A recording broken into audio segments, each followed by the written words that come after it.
दोस्तों ये है ग्रेट निकोबार आइलैंड। आज के दिन ये पूरा island lush green rain forest से ढका हुआ है। यहाँ ऐसी ऐसी पेड़ पौधों, पक्षियों और जानवरों की प्रजातियां मौजूद हैं जिनको आज के दिन तक साइंस प्रॉपरली डिस्कवर नहीं कर पाई है, यानी साइंटिस्ट अभी भी उनकी खोज में लगे हुए हैं। 2025 में ही यहाँ एक नए तरह का रेयर बर्ड देखा गया जिसका नाम अभी तक ऑफिशियली डिसाइड नहीं हुआ है। ये रेन फॉरेस्ट आज तक ऑलमोस्ट अनटच्ड रहा है, यानी यहाँ पर इंसानों ने इंडस्ट्रियल लेवल पर एक पेड़ तक नहीं काटा। यहाँ मौजूद कई पेड़ पौधे सैकड़ों साल पुराने हैं। यहाँ तक कि यहाँ रहने वाली शोम्पेन ट्राइब भी कई सेंचुरीज पुरानी मानी जाती है। इन लोगों का लाइफस्टाइल मॉडर्न दुनिया से कम्प्लीटली अलग है। ना इंटरनेट, ना कोई शोर शराबा और ना ही मॉडर्न दुनिया से कोई कॉन्टेक्ट। और सबसे शॉकिंग बात, इन लोगों में हम जैसे नॉर्मल इम्यून सिस्टम भी डेवलप नहीं हुआ है। मतलब बाहर के नॉर्मल इंसानों के कॉन्टेक्ट में आने से भी इनके अंदर डेंजरस डिसीजेज फैल सकती हैं। लेकिन इसी अनटच्ड रेन फॉरेस्ट के बीच इंडियन गवर्नमेंट 81,000 करोड़ रुपए का मेगा प्रोजेक्ट बिल्ड करने जा रही है, जिसमें होगा एक ट्रांसशिपमेंट पोर्ट, एक इंटरनेशनल एयरपोर्ट, एक पूरा नया सिटी और मिलिट्री इंफ्रास्ट्रक्चर। यानी जहां आज जंगल है, फ्यूचर में वहां दुनिया के सबसे बड़े कार्गो शिप्स खड़े होने वाले हैं। अब ऑब्वियस सी बात है, इतना सब सुनने के बाद किसी को भी लगेगा कि ये पूरा प्रोजेक्ट एक एनवायरमेंटल डिजास्टर है। लेकिन बिना इस प्रोजेक्ट की जियोग्राफिकल एडवांटेज और इंडियन ओशियन रीजन में इसकी स्ट्रेटेजिक लोकेशन को समझे, इस प्रोजेक्ट को क्रिटिसाइज करना बेवकूफी होगी। और मैं ये बेवकूफी ना खुद करूंगा और ना ही किसी बेवकूफ की बातों में आपको आने दूंगा। मैं चाहता हूँ कि आपको दोनों साइड की स्टोरी पूरी तरह से मालूम हो। तो चलो सबसे पहले ये समझते हैं कि आखिर ग्रेट निकोबार को ही इस प्रोजेक्ट के लिए क्यों चुना गया।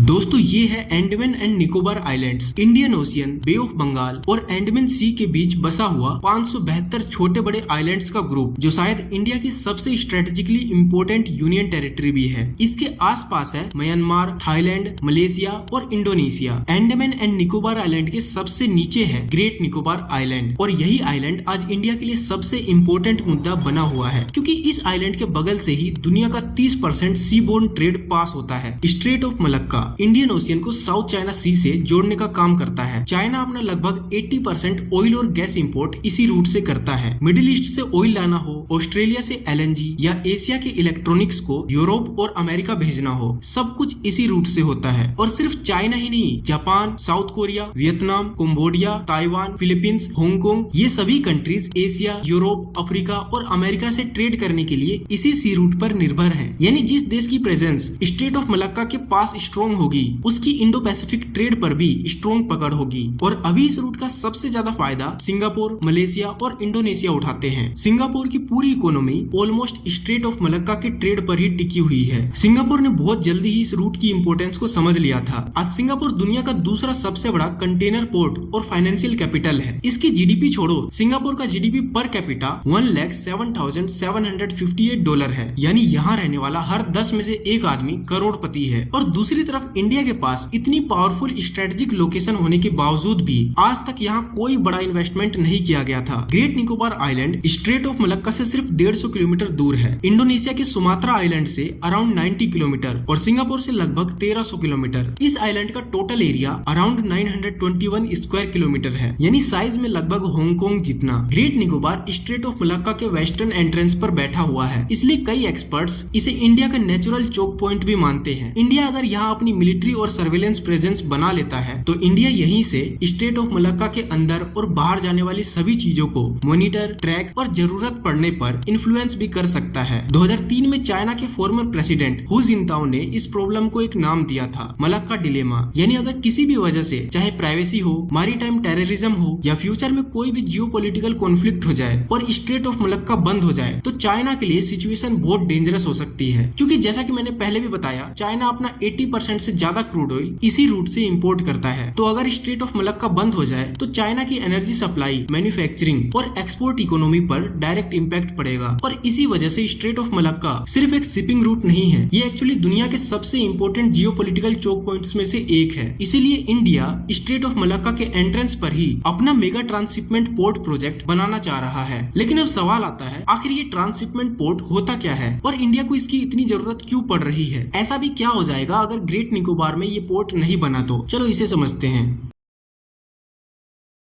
दोस्तों इंडिया के पास अभी ढेरों पोर्ट्स हैं, जैसे मुंद्रा, कांडला, दहेज, JNPT, विशाखापट्टनम और ट्रांसशिपमेंट के लिए विजिंजम इंटरनेशनल सी पोर्ट। लेकिन इसमें कुछ प्रॉब्लम्स है। चलो एक एग्जांपल से समझाता हूँ। मान लो कि दुनिया की सबसे बड़ी container ship MSC Irina class China की यांगशान डीप वाटर पोर्ट से यूरोप की तरफ जा रही है, लेकिन उसमें इंडिया के भी 10 से 12 कंटेनर्स रखे हुए हैं। अब इस कंडीशन में वो शिप या तो सिंगापुर या फिर श्रीलंका के कोलंबो पोर्ट पर इंडिया जाने वाले सभी कंटेनर्स को उतार देगा, क्योंकि बड़ी कंटेनर शिप्स एक तो हर जगह रुक नहीं सकती और दूसरी बात उसके लिमिटेड स्टॉप्स होते हैं। इसीलिए वो कोलंबो या सिंगापुर जैसे ट्रांसशिपमेंट पोर्ट पर इंडियन कंटेनर्स को रख कर आगे बढ़ जाते हैं और बाद में कंपैरेटिवली छोटे कंटेनर शिप्स उन कंटेनर्स को उन पोर्ट से पिक करते हैं और अपने फाइनल डेस्टिनेशन या तो विशाखापट्टनम या मुंद्रा पोर्ट जैसे किसी पोर्ट पर ले आते हैं। अब इसकी वजह से एक तो टाइम ज्यादा लगा इंपोर्ट में, दूसरा पैसा भी ज्यादा लगता है और कई बार ये एक्स्ट्रा कॉस्ट $80 से $150 पर TEU तक होती है, यानी एक कंटेनर पर इतना एक्स्ट्रा खर्च बढ़ जाता है। इसका सबसे बड़ा नुकसान ये है कि ये एक्स्ट्रा पैसा श्रीलंका, सिंगापुर और मलेशिया जैसे देश कमाते हैं। इंडिया का लगभग 75% ट्रांसशिपमेंट फॉरेन पोर्ट्स कंट्रोल करते हैं, जिससे उनकी इकोनॉमी ग्रो कर रही है। और इंडिया जैसा देश कोई छोटी मोटी ट्रेड तो करता नहीं है। बिलियंस ऑफ डॉलर्स का सामान हर रोज इंपोर्ट और एक्सपोर्ट होता है। तो सोचो इंडिया को हर साल कितना नुकसान हो रहा है और ये देश इंडिया से कितना प्रॉफिट कमा रहे हैं। तो अब समझ आया इंडिया को ट्रांसशिपमेंट पोर्ट की जरूरत क्यों है। अब देखते हैं इंडिया ट्रांसशिपमेंट पोर्ट के लिए क्या प्लानिंग कर रहा है। इंडिया के पास ऑलरेडी एक ट्रांसशिपमेंट पोर्ट केरला के विजिंजाम में है, लेकिन उसे अभी कोलंबो जैसा ट्रांसशिपमेंट पोर्ट बनने में सालों लग जाएंगे और शायद वो बन भी ना पाए, क्योंकि कोलंबो पोर्ट के पास फर्स्ट मूवर एडवांटेज है। इस पूरे सिस्टम को बनाने में कोलंबो को 40 साल लग गए। अभी इंडिया में 3 ट्रांसशिपमेंट पोर्ट पर काम चल रहा है। विजिंजाम इंटरनेशनल सी पोर्ट अभी ऑपरेशनल है, लेकिन इसको अपग्रेड किया जा रहा है। वल्लार पद्म कंटेनर टर्मिनल ये भी एक एग्जिस्टिंग ट्रांसशिपमेंट पोर्ट है, लेकिन इसको भी अभी अपग्रेड किया जा रहा है ताकि हायर कैपेसिटी तक पहुंचा जा सके। और तीसरा अभी बनने वाला है ग्रेट निकोबार के गलाथिया बे में। अभी जो पूरी कंट्रोवर्सी हो रही है वो इसी ट्रांसशिपमेंट पोर्ट को लेकर हो रही है। अगर यहाँ तक आपको समझ आ गया तो अब आपको दोनों तरफ की बात समझ आ जाएगी कि ये प्रोजेक्ट इंडिया के लिए इतना जरूरी क्यों है और क्यों अपोजिशन इसके खिलाफ है। तो सबसे पहले देखते हैं इस प्रोजेक्ट में क्या बनने वाला है। ग्रेट निकोबार प्रोजेक्ट में सिर्फ ट्रांसशिपमेंट पोर्ट ही नहीं बनेगा, बल्कि यहाँ एक पूरा का पूरा नया शहर बनाने की बात चल रही है। इस प्रोजेक्ट को officially great Nicobar island development project का नाम दिया गया है। इसका कॉन्सेप्ट नीति आयोग ने दिया था और एग्जीक्यूशन की रेस्पॉन्सिबिलिटी ANIIDCO को दी गई है। इसको बनाने का टोटल एस्टिमेटेड कॉस्ट है लगभग 81,000 करोड़ से लेकर 92,000 करोड़ रुपए के बीच। इस प्रोजेक्ट को 3 फेजेस में डिवाइड किया गया है, जो 2025 से लेकर 2047 तक चलेगा। मतलब प्रोजेक्ट धीरे धीरे 3 फेजेस में बनेगा। सबसे पहला और सबसे इम्पोर्टेंट पार्ट है इंटरनेशनल कंटेनर ट्रांसशिपमेंट टर्मिनल, यानी आसान भाषा में यहाँ एक मेगा पोर्ट बनेगा जहाँ दुनिया की सबसे बड़ी कंटेनर शिप्स आ सकेंगी। ये पोर्ट ग्रेट निकोबार आइलैंड के गलाथिया बे में बनेगा और इसकी फाइनल हैंडलिंग कैपेसिटी होगी 14.2 मिलियन TEU। वैसे TEU कंटेनर्स को मेजर करने का यूनिट होता है। कंपैरिजन के लिए अभी Colombo port around 8 million TEU handle करता है। मतलब इंडिया डायरेक्टली सिंगापुर और कोलंबो जैसे पोर्ट को चैलेंज करने की प्लानिंग कर रहा है। ध्यान रहे अभी सिर्फ प्लानिंग ही कर रहा है। इस पोर्ट का फेज 1 का टारगेट 2028 तक रखा गया है। फेज 1 में 7 बर्थ, 2.3 किलोमीटर लंबी quay, 2 breakwaters, 400 metre navigation channel और 125 हेक्टेयर कंटेनर यार्ड बनाया जाएगा। सिर्फ पोर्ट बनाने का एस्टिमेटेड खर्चा ही लगभग 44,000 करोड़ रुपए है। गलाथिया बे की सबसे बड़ी खासियत ये है कि यहाँ natural water depth already 20 metre से ज्यादा है। मतलब दुनिया की लार्जेस्ट कंटेनर शिप्स को हैंडल करने के लिए ज्यादा ड्रेजिंग की भी जरूरत नहीं पड़ेगी। इस प्रोजेक्ट का दूसरा बड़ा पार्ट है ग्रीनफील्ड इंटरनेशनल एयरपोर्ट। ये डुअल यूज एयरपोर्ट होगा, मतलब सिविलियन और मिलिट्री दोनों के लिए इसी एयरपोर्ट का इस्तेमाल होगा। फ्यूचर में यहाँ कमर्शियल फ्लाइट्स भी लैंड करेंगी और मिलिट्री ट्रांसपोर्ट एयरक्राफ्ट और सर्वेलेंस प्लेन्स भी ऑपरेट कर पाएंगे। तीसरा मेजर इंफ्रास्ट्रक्चर है 450 MVA का gas solar hybrid power plant. क्योंकि अभी अंडमान और Nicobar islands mostly diesel generators पर डिपेंडेंट है, तो इतना बड़ा पोर्ट सिटी इकोसिस्टम चलाने के लिए एक डेडिकेटेड पावर इंफ्रास्ट्रक्चर भी बिल्ड किया जाएगा। और अब आता है प्रोजेक्ट का सबसे शॉकिंग पार्ट, इंटीग्रेटेड टाउनशिप, यानी सिंपल शब्दों में एक पूरा नया शहर। गवर्नमेंट प्रोजेक्शन के अकॉर्डिंग फ्यूचर में ग्रेट निकोबार की पॉपुलेशन 3.5 लाख के ऊपर तक पहुंच सकती है। इस वक्त ग्रेट निकोबार की करंट पॉपुलेशन 10,000 से भी कम है, लेकिन फ्यूचर में कम्प्लीटली नया अर्बन इकोसिस्टम बिल्ड करने की प्लानिंग हो रही है। Housing, roads, water supply, tourism infrastructure, hospitals, commercial areas, ये सब कुछ। ये प्रोजेक्ट 3 फेजेस में कंप्लीट होगा। लेकिन मेरा मानना है अगर यहाँ शहर बना तो ये शहर फ्यूचर में जरूर फैलेगा। उस वक्त इसको रोकना इम्पॉसिबल हो जाएगा। उस कंडीशन में शहर को एक्सपेंड करने के लिए पूरा आइलैंड ही डेवलप करना होगा और वहाँ के लोकल ट्राइबल लोगों को शायद हमेशा के लिए ही अपनी जमीन छोड़ के जाना पड़ सकता है। अब बात करते हैं चाइना के लिए ये प्रोजेक्ट कैसे एक थ्रेट बन सकता है।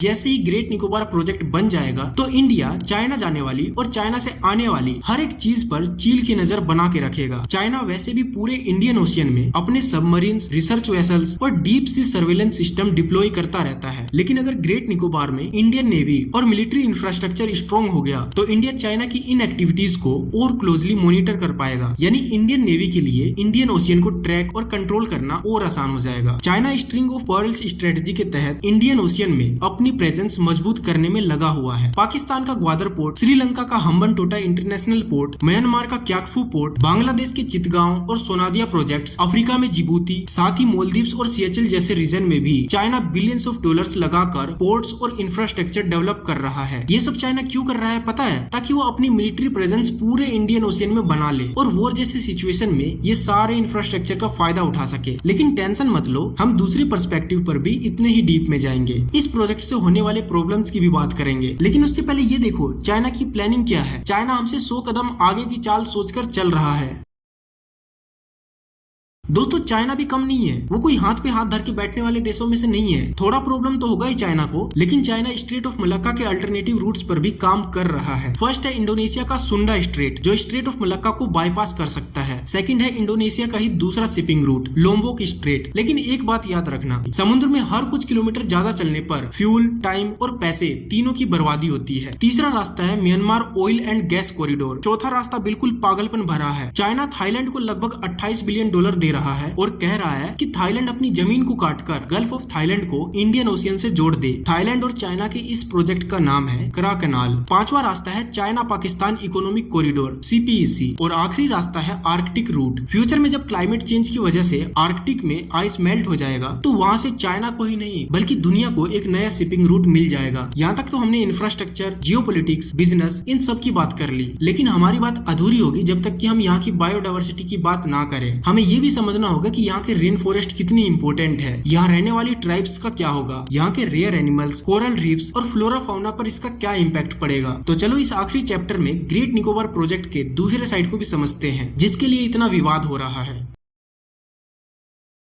ग्रेट निकोबार में जो भी डेवलपमेंट हो रहा है और उससे होने वाले इन्वायरमेंटल इम्पैक्ट इरिवर्सिबल है। मतलब समझिए आप, एक बार जो डैमेज यहाँ हो गया वो शायद कभी रिवर्स ही ना हो पाए। हो सकता है पैसों के टर्म्स में ये प्रोजेक्ट इंडिया को बहुत फायदा पहुंचा दे, लेकिन बायोडायवर्सिटी और इकोलॉजी के टर्म्स में यहाँ होने वाला नुकसान डेवलपमेंट से भी ज्यादा बड़ा हो सकता है। लेकिन दूसरी तरफ सरकार का कहना है कि वो यहाँ पेड़ काटकर हरियाणा में अफॉरेस्टेशन करेंगे, यानी हरियाणा में नए पेड़ लगाएंगे। सबसे पहले तो जिस बुद्धिजीवी ने भी ये बात सोचा उसको 21 तोपों की सलामी देनी चाहिए। इनके हिसाब से मैं आपका घर तोड़ दूं और आपके दोस्त को एक नया घर गिफ्ट कर दूं, इससे जो आपका नुकसान हुआ उसकी भरपाई कौन करेगा? लॉजिक कहाँ इसमें? ग्रेट निकोबार का रेन फॉरेस्ट हरियाणा की जंगल जैसा नहीं है। यहाँ का इकोसिस्टम लाखों सालों में डेवलप हुआ है। यहाँ के पेड़ पौधे, इंसेक्ट्स, एनिमल्स सब एक दूसरे से कनेक्टेड इकोसिस्टम का पार्ट है। आप हरियाणा में नए पेड़ लगाकर निकोबार का एनिशिएंट रेन फॉरेस्ट रिप्लेस नहीं कर सकते। और सबसे बड़ी बात, जिस गैलाथिया बे में ये मेगा प्रोजेक्ट बनने वाला है वो दुनिया के सबसे बड़े sea turtle giant leatherback turtle का नेस्टिंग ग्राउंड है। हजारों सालों से ये टर्टल्स वही अंडे देते आ रहे हैं, लेकिन ये प्रोजेक्ट इन टर्टल्स से उनके हजारों साल पुराने घर को ही छीन लेगा। और दिक्कत सिर्फ टर्टल्स तक लिमिटेड नहीं है, साइंटिस्ट अभी तक ग्रेट निकोबार को प्रॉपर्ली एक्सप्लोर भी नहीं कर पाए हैं। 2025 में यहाँ एक नई स्नेक स्पीसीज डिस्कवर हुई थी और एक रेयर बर्ड स्पीसीज तो ऐसी है जिसका अभी ऑफिशियली नाम तक डिसाइड नहीं हुआ है। मतलब हम एक ऐसे इकोसिस्टम को डिस्ट्रॉय करने जा रहे हैं जिसे साइंस अभी पूरी तरह से समझ भी नहीं पाया है। सबसे बड़ा इन्वायरमेंटल इम्पैक्ट पड़ेगा ग्रेट निकोबार के कोरल रीफ्स पर। कोरल रीफ्स असल में समुद्र के अंदर के रेन फॉरेस्ट होते हैं जिनके ऊपर हजारों मरीन स्पीसीज डिपेंड करती है। पोर्ट कंस्ट्रक्शन के लिए ड्रेजिंग करनी पड़ेगी, यानी समुद्र की तलहटी को खोदना पड़ेगा जिससे पानी में मिट्टी और सेडिमेंट्स फैलेंगे। इससे सनलाइट कोरल्स तक प्रॉपर्ली नहीं पहुंच पाएगी और धीरे धीरे कोरल्स मरने लग सकते हैं। उसके बाद giant cargo ships, oil leakage, under water noise pollution, tourism waste और कोस्टल कंस्ट्रक्शन भी मरीन इकोसिस्टम को डिस्टर्ब करेंगे। प्रॉब्लम ये है कि कोरल रीफ्स 1-2 साल साल में वापस नहीं बनते, उन्हें नेचुरली डेवलप होने में सैकड़ों साल लगते हैं। मतलब अगर ग्रेट निकोबार के कोरल इकोसिस्टम को सीरियस डैमेज हुआ तो उसका इफेक्ट पूरे मरीन फूड चेन और आइलैंड बायोडाइवर्सिटी पर पड़ेगा। Great Nicobar island already earthquake और सुनामी प्रोन जोन में आता है। 2004 के सुनामी में ग्रेट निकोबार का सदर्न पार्ट समुद्र के नीचे डूब गया था। कई कोस्टल एरियाज पूरी तरह तबाह हो गए थे, इसीलिए यहाँ पर कोई बड़ा इंफ्रास्ट्रक्चर बनाना डेंजरस हो सकता है। तो पूरी वीडियो का कंक्लूजन क्या है? ग्रेट निकोबार प्रोजेक्ट इंडिया के लिए बहुत जरूरी प्रोजेक्ट है, जिसे कई साल पहले ही बना देना चाहिए था। लेकिन ये बात भी नहीं नकारी जा सकती है कि इससे ग्रेट निकोबार के रेन फॉरेस्ट को नुकसान होगा, लेदरबैक टर्टल्स के हैबिटेट पर इम्पैक्ट पड़ेगा और निकोबारीज और स्पेशली सोम्पेन ट्राइब की लाइफस्टाइल और एग्जिस्टेंस दोनों खतरे में आ जाएंगे। इसलिए इस प्रोजेक्ट को ब्लाइंडली सपोर्ट करना भी गलत है और बिना पूरी सच्चाई जाने सिर्फ अपोज करना भी उतना ही गलत है। हाँ, ये किया जा सकता है कि सरकार यहाँ की इकोलॉजी, बायोडाइवर्सिटी और ट्राइबल कम्युनिटी को डिस्टर्ब किए बिना अपना प्रोजेक्ट बनाए। कंट्रोल्ड कंस्ट्रक्शन हो, स्ट्रिक्ट एनवायरमेंटल रेगुलेशंस हो, लिमिटेड अर्बनाइजेशन हो और मिलिट्री कमर्शियल एक्सपेंशन को केयरफुली मैनेज किया जाए। आप इस प्रोजेक्ट के बारे में क्या सोचते हो? कमेंट में जरूर बताना। जो लोग भी सिर्फ एक तरफा स्टोरी बता रहे हैं उन तक ये वीडियो जरूर पहुंचाना। वीडियो पसंद आई तो लाइक करके वीडियो की एंगेजमेंट बढ़ा सकते हो। अगर ऐसी ही वीडियोस और देखना चाहते हो तो चैनल को सब्सक्राइब भी जरूर कर लेना और नेक्स्ट मुंद्रा पोर्ट की ये वीडियो जरूर देखना।